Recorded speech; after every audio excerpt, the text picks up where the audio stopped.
咁多位好耐冇見大家啦，咁就今次有一個話題咧，都想同大家介紹下。咁今日咧就係新春馬年新春嘅初四啊，咁就冇乜特別嘢做啦，咁諗到一個話題，咁呢個話題咧都有少少介紹我一啲將會嚟緊嘅工作嘅，都幾有趣嘅。咁講嘅咧就係我日後啦嚇，因為我最近咧有某啲團體啊，即係有啲係 formal 啲，有啲係即係間接啊咁，有啲朋友咁傾下傾下咁，原來可以引用我一啲經驗咧，想同我安排一啲講座嗰類嘢啦嚇。咁呢啲講座咧，即係我嘅強項啦，某程度，因為過去嗰接近40年啦，我好多香港好大型嘅一啲工程咧，我都一路有睇住啊跟進啊咁樣，整個過程好清楚。咁積累咗接近40年嘅經驗啦嚇，咁我好多話題咧可以介紹嘅，即係用一個譬如 seminar 咁嘅形式介紹。就嗱，咁我就節錄咗，我用咗個叫做 Word file 啦嚇，列咗我建議俾我朋友睇嘅一啲題目，咁佢亦都約咗大家下個星期咧會飲張茶開下會咁，睇下點樣推出我呢啲系列咁啦嚇。咁嗱，我就拎翻我嗰個 Word file 俾大家睇睇，從跟住嚟講啊。有啦，就係呢個。咁咁俾人嘅資料咧，我嗰時都有個大題目嘅。咁呢個題目咧就係叫 Topic that Raymond Wong can offer lectures or similar talk for the construction training or other related institutions。咁好多人都可能認識我啦，我係 Raymond Wong 啦，黃偉文。嗱，就我背景係咁要講多少少啦。有啲人都熟我嘅，不過都即係咁易提一提啦。有啲或者第一次接觸我呢個 YouTube。嗱，咁我1977年咧進入建築界。開頭個10年度咧都有啲私人機構做啦嚇，包括啲建築公司啊，甚至乎地產商啊，地產商都有一啲即係管理建築相關嘅人手啦嚇。但係之後80年代後期咧，我都進入所謂教育界。咁教育界就最長時間都係 full time 嘅，就響城市大學啊。就任教呢個主要係建築技術啊、土木工程技術呢類嘅題目。咁入咗城市大學開始咧，我就講翻頭先我所即係唔停咁睇翻香港啲大型建設啊。咁香港過去個90年代開始咧，好多大型建設，因為我哋要做個新機場啊嘛。咁嗰啲細節唔講啦。咁頭先嗰小段説話咧，當係自我介紹翻啦。好啦。咁而家就要睇翻我建議咗咩題目咧，會同未來啊某一個 institution 啊。有時唔淨止一個機構係我嘅。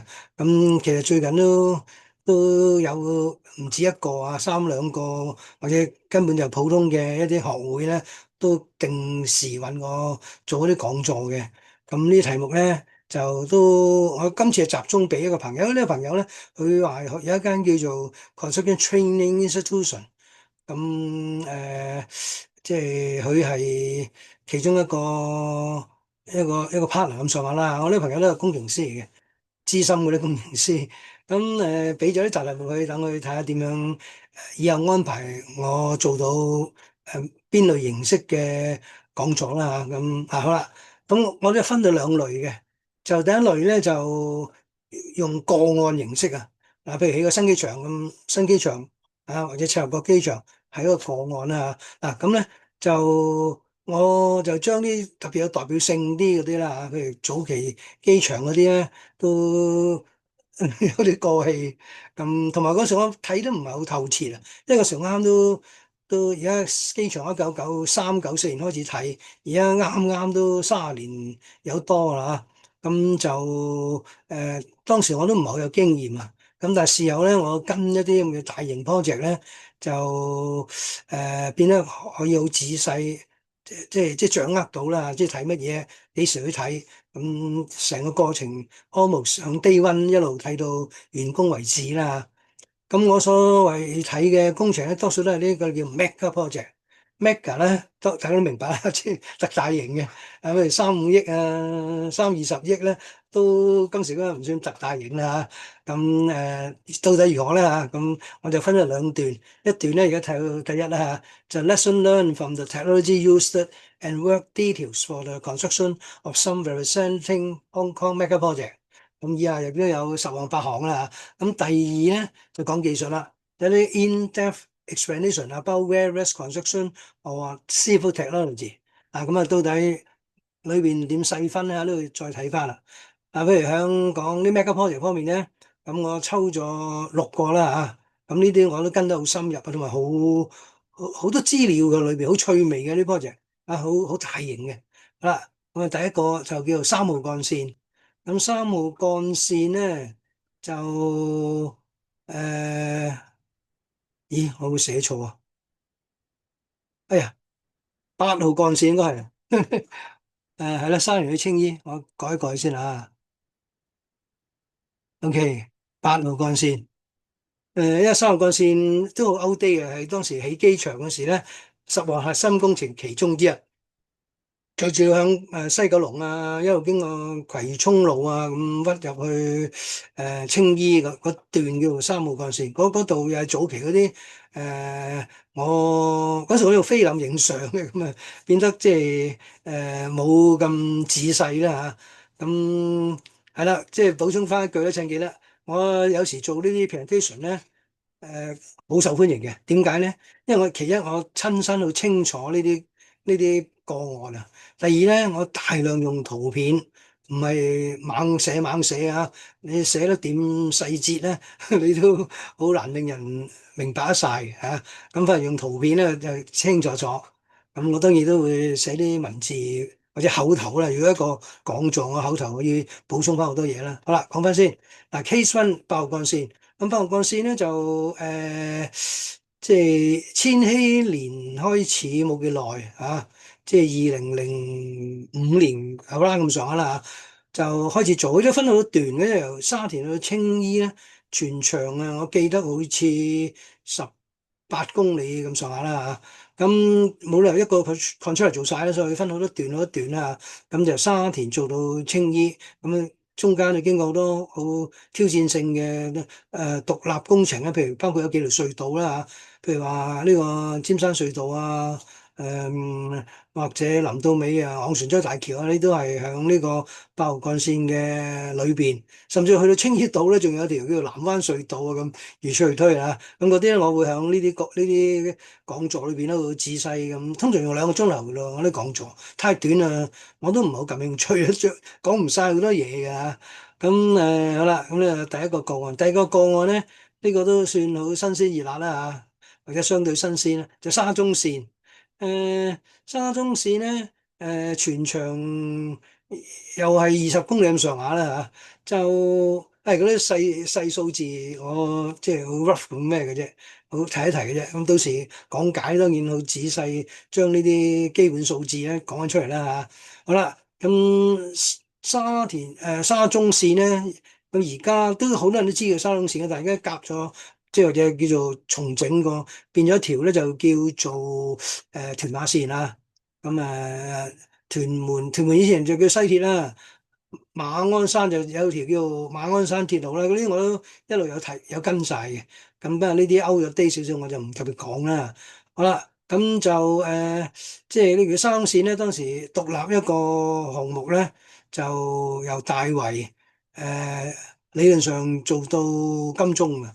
咁大圍啊，途經臨尾兜個圈啦，鑽石山啊，兜翻落去啟德啊，然後過紅隧啊，然後最後會展站啊，金鐘咁啲嘢啦。咁呢個第二個個案係鐵路有關嘅個案，咁啊工程都好大嘅，呢個好精彩嘅嚇。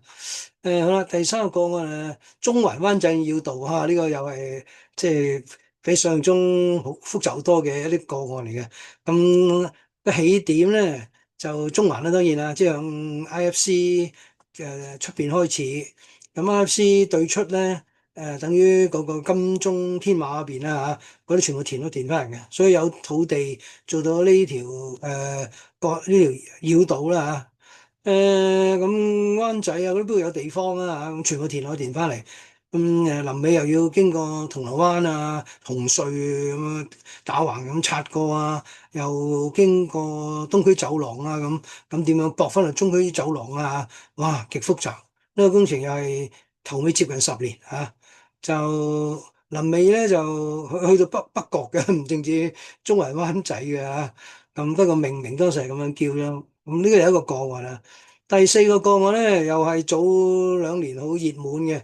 因為嗰個將藍隧道啊，同埋加上去到將藍隧道由呢個藍田去到將軍澳啦，咁其實出嚟個位咧就唔係將軍澳嗰度，某程度調景嶺嘅啫嚇。咁但係咧就一出到隧道口咧，就開始即係經過個海谷過翻去即係地鐵嗰個車廠邊啊，即係日出康城嗰邊嚇。咁嗰條咧。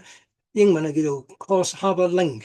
咁點解好熱門咧？因為香港所有呢啲咁嘅高速公路啊、高架公路全部都唔行人嘅，即係同大陸唔同啊！大陸好多都設有啲橋啊，過個海過江嘅橋啦。大陸就冇乜太多過海嘅橋，過江嘅橋就好多嘅。譬如話，即係響廣州有好多條過珠江嘅橋啦，向上海更加多啦，過黃浦江啊咁。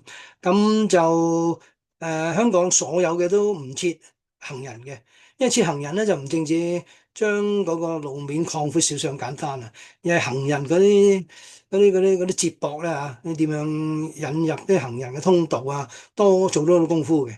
咁將藍隧道咧，臨尾實際就係嗰個叫做Cross Harbour Link 嘅，條隧道裏邊就行唔到人噶啦，就響即係全世界啲行車隧道好少行人嘅。咁就而呢度咧，因為可以將軍澳呢度個海灣可以響行人嗰個 Cross Harbour Link 嘅嗰一組天橋嘅啫嚇，咁可以行到人咧。而家嗰度風景都相對好好啦，喺嗰個橋上面望翻去將軍澳咧，係咁易都睇晒將軍澳個全景啊！咁所以又係一個好熱門嘅話題。咁呢個我又係啦，即係頭尾又係跟咗7、8年咁滯嘅嚇，即係呢啲咁嘅工程3、4年冇可能完成嘅。咁嗰啲細節咧，咁我稍後會講啦嚇，向呢啲講座裏邊。咁啊，第五個咧就中九龍幹線，又係好挑戰嘅。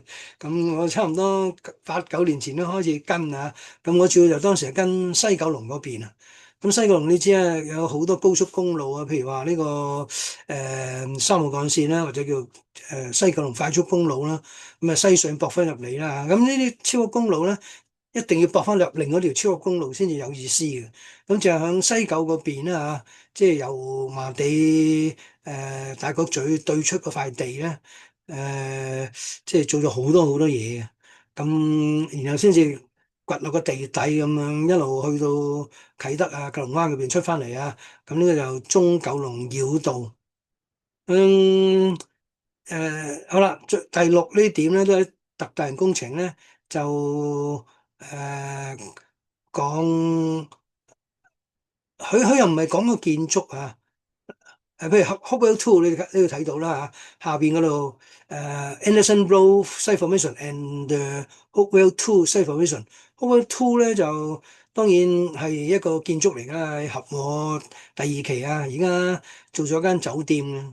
咁即係但係呢個所謂建築淨係做呢個 Site Formation 咧，又係做咗成四年有多啊。臨尾嗰個 Site Formation 啊，同埋個 Building Work 咧，一齊做咁就係，因為呢位偷嚟偷去咁做完一忽，即刻起一啲 permanent structure 落去，咁即係穩固咗個斜坡嚇。咁所以呢個我歸落去我第六個個案裏邊講。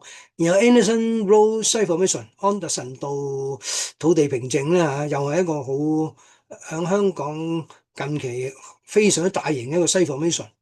咁咁所以歸納去一個 mega project 裏邊啊。啲細節唔講咁多啦，因為即係我唔想一啲 YouTube 咁講成大半鐘頭咁就冇人睇㗎啦，啲人冇心機。好咁啊，好啦，呢個都相對好可以即係講埋呢度，我都盡快完結呢個 YouTube 呢個視頻啊。嗱，咁呢個就純粹講技術嘅建築技術、土木工程技術啊。嗱，我即係我姑且即係 learn about 咁，即係叫做帶出個題目名啫。嗱，譬如第一個咧。就即係明白咩係特別深嘅同埋一啲複雜嘅 underground works。嗱，譬如做個大型嘅 basement 固然之 underground work 啦嚇，咁呢啲一定要強調啲複雜嘅，如果唔係冇乜意思。因為香港啲普通個案實在太多啦，冇乜代表性啊。咁我揀親都係呢啲好挑戰性。好啦，即係一個建築物。而家好多都有個 basement 啊，如果有個好大型嘅建築物，個 basement 都可以好大。咁啊，how about 咩叫 underground work 咧？譬如一條隧道，即係唔係講入山嗰啲隧道，即係好似咩大欖隧道嗰啲入咗山嗰另一種隧道。underground structure 可能係啲地鐵嗰啲，我哋叫做 cut and cover 嗰種做法，好似譬如話嘅呢個早期嘅荃灣線啊，誒、基本上都係響彌敦道地帶做嚟隧道，甚至有車站啊，譬如太子站啊、旺角站啊，噏得出一個即係呢個荃灣線嘅車站，都係一個好複雜大型嘅地底工作啊。咁呢度會講一講啦。即係當然我話呢個個案嚟講嘅嚇。嗰啲原則好簡單嘅，係當然有啲基本原則啦嚇，即係點樣有啲咩 criteria 要考慮去做啊。咁呢啲當然要講講，但係反而最精彩咧，即係對我嚟講咧，就係我啲個案，全部我講嘅嘢全部我跟過晒嘅。好啦，第二個啦，learn about force work for complicated construction project。force work 咧，即係或者好多時某程度等同 temporary work 啊。其實你起樓咯，有時有啲嘢臨時，臨時要做一啲嘢，你唔做啊，起唔到樓。咁啊，做完之後你會唔見翻，唔會見到嘅，因為拆翻去啊，去支援嗰啲工作嘅啫。最簡單嘅一啲 form work 啊，譬如起樓，即係一般起樓咁，然之後 form work 咧，甚至好多 civil work 咧，起條天橋啊，啲大型嘅一啲地基啊，或者橋柱、橋塔啊，都有啲 form work 咁。咁嗰啲某程度都係 force work 嘅一種。咁但係好多時咧，force work 咧，即係包括有啲大型嘅工作平台啊，大型嘅支架啊，咁硬住一個結構佢先可以起到啊。誒、即係呢類嘅嘢咧，係一啲複雜嘅 construction project 所用嘅 force work。咁又嗰句咧，我揀親都好有代表性，特別複雜嘅個案先同大家講嘅嚇。咁呢第二個。第三個咧就真係講 tunneling technology 啦，即係香港起咗都幾唔少嘅隧道啦嚇。即係我再講隧道，呢就係嗰啲過山隧道啦嚇。譬如話頭先講過咩大欖隧道啊，或者即係獅子山隧道啊，一條行火車，一條行即係呢個公路嘅嚇。大老山隧道呢啲全部都係屬於過山隧道。咁 Carver Tunnel 咁，我簡單講過啦，呢度都係咁易講翻下啦嚇，或者過海隧道啊，即係我都叫做向呢一個題目裏邊講一講，所以叫 various tunneling technology。好啦，第四咧就 slope work 啦嚇，即係香港周圍都係斜坡，咁其實西 formation 咧某程度都係一種 slope protection 或者 slope work 嘅一個形式嘅。咁但係亦都有時特別係即係為一啲斜坡去做嘢啫。咁香港咧呢度嘢好多㗎，即係因為所有香港嘅斜坡咧都有個 file number 嘅。幾時即係做個維修啊？佢嘅狀態係點啊？甚至乎有啲有埋 GPS 咧，去監察佢嗰個穩定性啊，咁樣樣。咁呢一個部分咧，我都獨立一個 topic 去講講啊。好啦，跟住一個咧拆樓。嗱，拆樓咧就好多人都覺得好簡單啦，拆樓咧特別啦嚇。咁咧又係嗰句啦嚇，demolition for complicated structure。特別複雜嘅一啲拆樓個案嚇。咁譬如有啲樓宇咧，佢又用預製件啊，有啲裏面有拉力啊，或者啲特別大嘅 headroom 啊，好似一個禮堂啊，或者一個大型嘅工廠，好似一個發電廠啊。如果核電廠都唔好講添啦，你理論上都會拆嘅一個核電廠。咁即係或者 basement 啦嚇，拆個 basement，即係而家啲樓已經70年代建築，好多已經有啲可以拆㗎啦。嗰啲屋有個 basement，點樣拆個 basement 咧，都已經好複雜。因為 basement 自己係一個擋土結構啊嘛。咁或者拆個煙通啦，香港都好多咁嘅個案啊，即係有個化淡廠嘅煙通咁要拆咁。咁呢度作為一個獨立題目又講講啦嚇。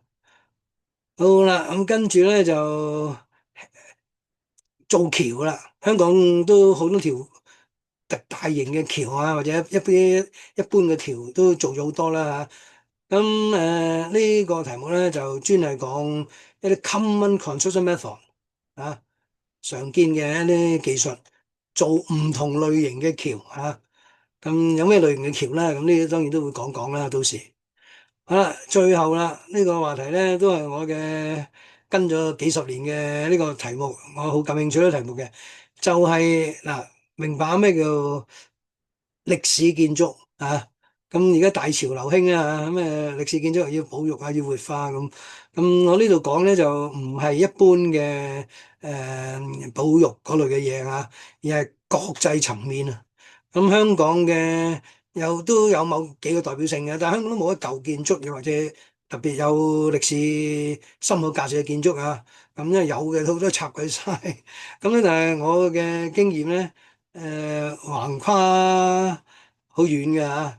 咁包括咧即係國內啊，國內我跟咗好多，或者向歐美啊，我都跟咗好多咁樣嘅個案啊。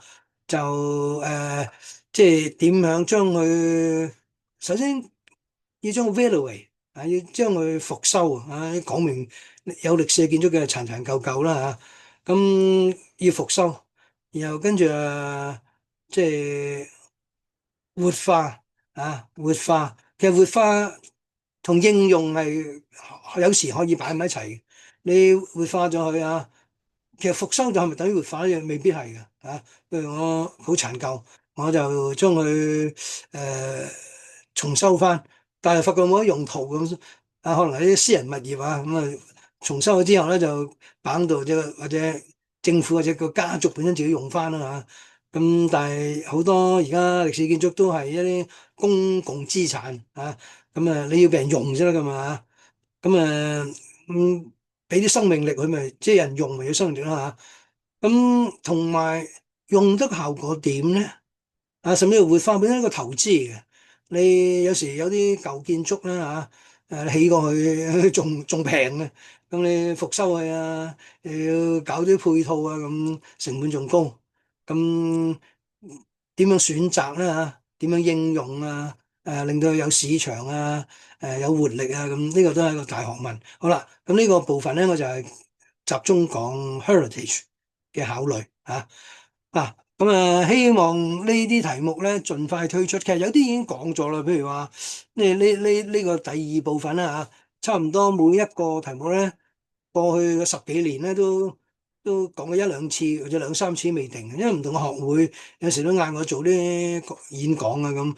咁呢啲題目唔係翻炒啊，譬如話十幾年前我已經開始講一啲咩 deep basement 啊、underground 複雜嘅 underground structure 啊咁樣樣。咁十幾年前已經講，但係我呢十幾年咧，我跟翻香港好多新嘅個案，但係呢啲個案越整越複雜。咁咧我資料多咗好多，或者學多更多嘅嘢啊。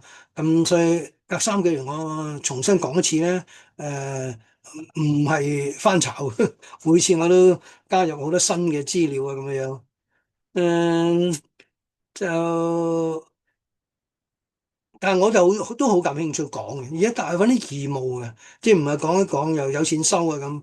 我絕大部分咧我都係義務講嘅。咁久不久有時有啲個案咧，即係有人 offer 一啲 speaker fee 俾我，咁我都好開心嘅嚇。咁點都啦，即係主要我就係作為一種分享。即係難得自己有近40年呢方面嘅經驗。咁香港好多人都未必有嘅，或者有啲即係工作者啦嚇，佢哋根本更加資深啦，佢哋唔係好似我咁長時間喺城大教書。雖然我成日教書，但我因為我好多自由時間啦，我跟得好貼嘅，同埋好勤力呢方面。咁如果我經驗始終唔及即係嗰啲我哋叫做業內人士㗎嘛，但係業內人士咧都有啲問題嘅，有時講唔翻幾多嘅。一來佢冇一個好着心嘅記錄啊，咁嗌口講未必唔得嘅，但係都因為口講好多時你齋講咧嚇你講唔到幾耐嘅，啊你自己感覺枯燥啊，咁同埋佢冇整理翻，冇即係將佢啲經驗經驗要整理先有用啊！佢可能30年前已經做好多嘢。我有啲朋友比我年紀仲大啊，佢以前地鐵啊，即係第一代地鐵，即係荃灣線啊、觀塘線，佢哋有份做嘅。嗰時做呢啲鐵路嗰時，我仲讀緊書啊。咁所以呢啲朋友好資深嘅。咁佢乜嘢都冇留低啊，相片啊，或者啲 document 啊嚇，得 document 冇乜意思嘅。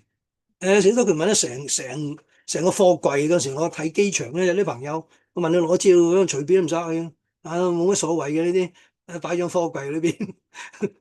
咁又冇 index 好成啊，咁即係好多呢啲我呢個朋友咧，佢講唔到嘅啊，同埋佢冇心機講啫。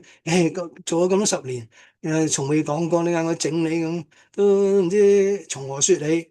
咁咧就以我所知咧，全香港咧冇幾多個人啊，或者我係唯一一個人擁有所有呢啲咁嘅代表性啲嘅資料。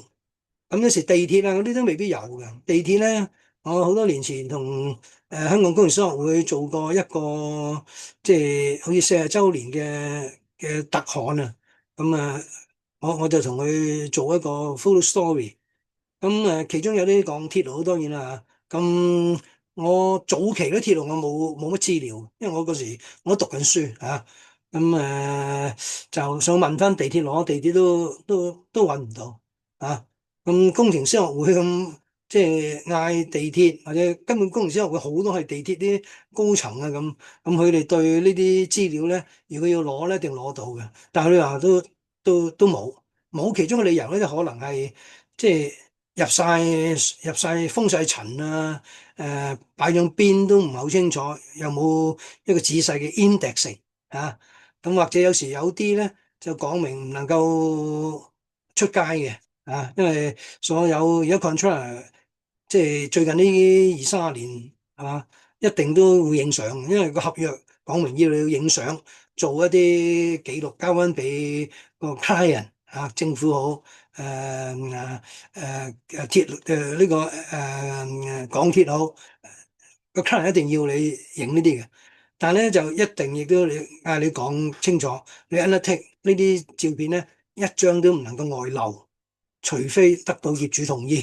業主9成9都唔同意㗎啦嚇。咁你都即係導致咧，即係好多呢啲咁嘅資料咧係喺香港係揾唔到嘅。咁我係算係我所知係唯一一個咧係擁有咁多咁資料。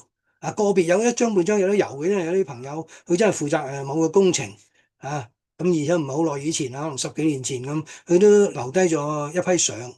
但係佢呢啲朋友多數都做過 undertaking 嘅，講到明咧就唔會將佢 release 出嚟。咁所以佢哋都又好有專業嘅道德嘅啊。既然 undertake 咗，佢就唔拎翻出嚟。咁當然你將佢做個講座啊，咁等於又拎翻出嚟啦。咁佢哋都唔得嘅。所以咧，即係我所知係喺香港嚟講咧，我係唯一一個咧擁有一啲咁多咁全面嘅一啲 record photo 唔係其中一個人，而係唯一一個人。好啦，咁點到啦？咁我呢個視頻咧就都基本完啦嚇。就我會掟上 YouTube 咁等大家分享下，希望都大家以後有機會咧聽到我呢啲講座啦嚇。